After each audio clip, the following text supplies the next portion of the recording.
అండి, నమస్తే. నేను మీ సుస్వరవాణిలు. ఆరోగ్యమే ఆనందం. మై బ్యూటిఫుల్ ఫ్యామిలీ అంతా బాగున్నారు కదా. మీ సుస్వరవాణిలు బాగుందండి. ఈ వీడియో రిక్వెస్టెడ్ వీడియో అండి. ఈ రోజుల్లో డయాబెటిస్ అంటే మధుమేహం లేదా షుగర్. ఈ పదం తెలియని వినని వారు ఉండరేమో కదా. ప్రస్తుతం కుటుంబంలో ఒక్కరైనా డయాబెటిస్ బారిన పడుతున్నారు. ముఖ్యంగా మన దేశంలో మధుమేహం ఎక్స్ప్రెస్లా వ్యాప్తి చెందుతుంది. ప్రపంచంలో డయాబెటిస్కి రాజధానిలా మన దేశం మారుతుందని, అందులో కూడా మన తెలుగు రాష్ట్రాల్లో బాగా అభివృద్ధి చెందుతున్నామని, మధుమేహం బాధితుల్లో 21% వాటా మన దేశం వాళ్ళేనని, ఇవన్నీ WHO వాళ్ళు లెక్కలని నిపుణులు చెప్తున్నారు. ప్రస్తుతం మన దేశానికి 8 కోట్ల మంది డయాబెటిస్తో బాధపడుతున్నారని, రాబోయే కాలంలో ఈ సంఖ్య మరింత పెరుగుతుందని చెప్తున్నారు. ఇది మనకి చింతించాల్సిన విషయమే కదండి. ఒకప్పుడంటే 50 సంవత్సరాల వయసులో దాటిన వారిలో డయాబెటిస్ వచ్చేది. కానీ ఇప్పుడు మాత్రం 30 నుండే మొదలవుతుంది. మనం చింతించాల్సిన విషయం ఏమిటంటే, ఈ మధ్య చిన్నపిల్లల్లో కూడా మధుమేహం వచ్చేస్తుంది. మా స్టూడెంట్ ఒకరు చాక్లెట్లు ఏదైనా స్వీట్లు పెట్టినా వద్దనేవాడు. నాకు తెలియక ఒకరోజు ఎందుకు తినవు, ఇష్టం ఉండదా అంటే ఫేస్ డల్గా పెట్టి నాకు బ్లడ్ షుగర్ ఉందాక అని చెప్పాడు. వాడప్పుడు ఫస్ట్ క్లాస్. చాలా బాధ అనిపించింది. ఇలాగే 60% పిల్లల్లో బ్లడ్ షుగర్ ఉందట. ఇంకా గుర్తించిన వారెందరో కదా. సాధారణంగా అయితే దాహం అతిగా వేయడం అంటే బాడీ సెల్స్లో ఉన్న నీరు తగ్గిపోయి డీహైడ్రేట్ అయిపోవడం, యూరిన్ ఎక్కువసార్లు వెళ్లాల్సి రావడం, అది రాత్రిపూట్లు మరీ ఎక్కువగా వెళ్ళడం, అలాగే యూరిన్ వచ్చే నాళాల్లో తరచు ఇన్ఫెక్షన్లు, ఫంగస్ రావడం, అవి త్వరగా తగ్గకపోవడం, ఎంత తిన్నా నీరసం అయిపోవడం, నిస్సత్తుగా ఉండడం, బరువు తగ్గిపోవడం, దెబ్బలు తగిలినా త్వరగా తగ్గకపోవడం, ఇంకా చాలా లక్షణాలుంటాయని వైద్యులు చెప్తున్నారు. డయాబెటీస్ అనేది ఇంతగా పెరిగిపోవడానికి మన స్వయం కృతాపరాధం మరియు కొన్ని ఇతర కారణాలు ఉంటాయి. చాలా వరకు అధిక శాతం ప్రజల్లో శారీరక శ్రమ తగ్గిపోతుందనడం కాదనలేని సత్యం. నిశ్చలంగా అంటే ఒకే చోట గంటల కొద్ది కూర్చుని పని చేసుకోవడం పెరిగిపోతుంది. చాలామందిలో మానసిక ఒత్తిడి ఎక్కువగా ఉంటుంది, కానీ శారీరక కదలికలు ఉండడం లేదు. వీటికి తోడు పర్యావరణ మార్పులు, వంశపారంపర్యత అంటే జెనెటిక్స్ వల్ల, జీవన విధానంలో వచ్చిన మార్పులు, గ్రామాల్లో అంతగా లేకున్నా పట్టణాల్లో తినే ఆహారాల్లో వచ్చిన విపరీతమైన మార్పులు, రకరకాల జంక్ ఫుడ్లు తినడం, సరిపడినన్ని నీళ్లు తాగకపోవడం, డైలీ మోషన్కి వెళ్ళక కాన్స్టిపేషన్తో ఇబ్బందులు పడడం, ఫ్రూట్స్ తినకపోవడం, ఇటువంటి కారణాలతో మన రక్షణ వ్యవస్థ మనల్ని రక్షించకుండా తిరిగి మన మీదే దాడి చేస్తుండడం, ఇవన్నీ డయాబెటిస్ విషయంలో ముఖ్య పాత్ర పోషిస్తున్నాయని నిపుణులు అంటున్నారు.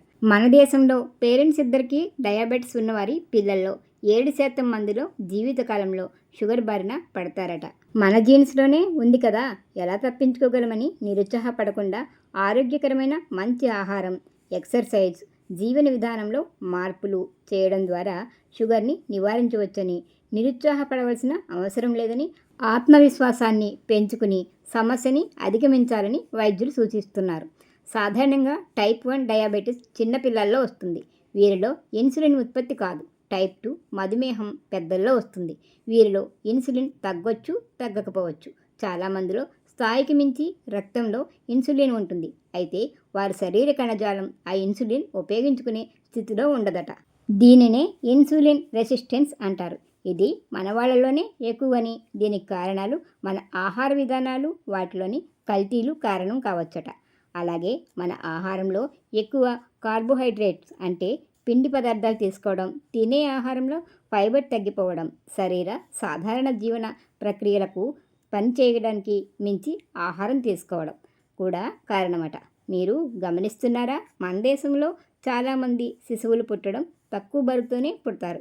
కానీ వీళ్ళల్లో అనేక మంది బాలల స్థాయి నుండి యంగేజ్లోకి వచ్చేటప్పటికి బాడీ మాస్ ఇండెక్స్లో వస్తున్న మార్పులు ఇన్సులిన్ రెసిస్టెన్స్కు కారణమవుతున్నాయట.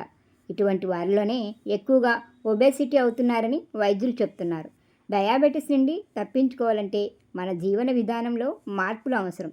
ఈ మార్పులు కేవలం డయాబెటిస్కే కాదండి, జీవితకాలం ఆరోగ్య సమస్యలకి వర్తిస్తుంది.